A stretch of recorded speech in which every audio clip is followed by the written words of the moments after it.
He was a very good mediator, ভালো মধ্যস্থতাকারী ছিলেন। স্ত্রীদের মধ্যেও ঝগড়া লাগতো, বিশ্বনবীর স্ত্রীদের মধ্যেও খুনসুটি হতো, ঝগড়া মারামারি।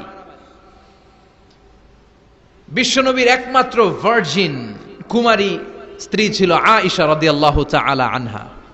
ওনার বাড়িতে বিশ্বনবীর আরেক স্ত্রী, খুব সম্ভবত হাফসা বা সফিয়া, কোন বর্ণনা এসেছে পায়েস, কোথাও এসেছে ঝোলওয়ালা তরকারি হাদিয়া নিয়ে আসছে, যে এটা আপনারা দিলাম। মা আয়েশা তরকারি দেখে রেগে গেলেন, আমার ঘরে তরকারি দিছো কেন, আমি রাঁধতে পারি না? আমি নিজ হাতে রান্না করে বিশ্বনবীরে খাওয়াবো। রেগে মেগে তরকারির ঝোল নিয়ে সফিয়ার বা হাফসার গালের মধ্যে মেখে দিয়েছে।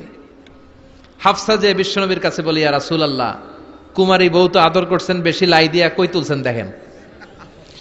ও নবী, আমি পায়েস নিয়েছিলাম আর ঝোল করা তরকারি নিয়েছিলাম, ভেবেছিলাম আপনিও খাবেন, আয়েশাও খাবে। আয়েশা কয়, আমি কি রাঁধতে জানি না, নিয়ে আসলা কেন আমার ঘরে, দিলা কেন? আমি রাঁধতে জানি, নিয়ে যাও।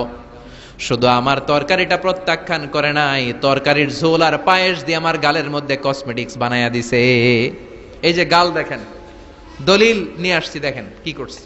বিশ্বনবীর পদ্ধতি ছিল, বিচার কেউ দিলেই he never take any action, he never react anymore.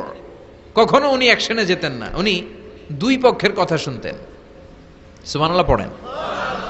আর আমাদের বিচার করতে গেলে একজনের কথা শুনে আরেকজনরে বাস আছে না নাই?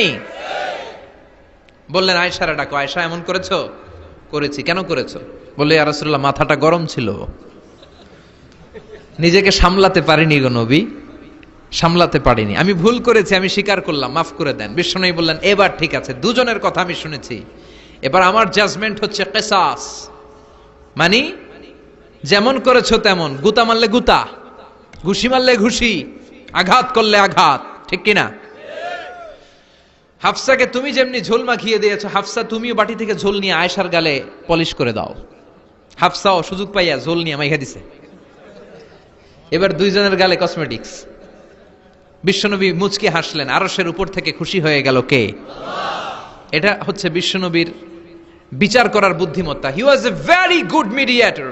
ঝগড়া লাগলেই, বুখারীতে একটা চ্যাপ্টার আছে, চ্যাপ্টারের নাম হচ্ছে ইযহাবু বিনা নুসলিহ বাইনাহুম। চ্যাপ্টারের নাম আমাকে নিয়ে চলো, আমি মিলাইয়া দিব। চ্যাপ্টারের নাম কি? আমাকে নিয়ে যাও, আমি মিলাইয়া দিয়ে আসবো। কত জায়গায় যে বিশ্বনবী যে মিলাইয়া দিয়ে আসতেন। মক্কা থেকে তিনি যখন মদিনায় এসছেন, মদিনার দুইটা গোত্র ছিল, আউস আর খাজরাজ। এদের এই দুই গোত্রের মধ্যে 100 বছরের মারামারি, 120 বছরের যুদ্ধ, কেউ থামাতে পারে না।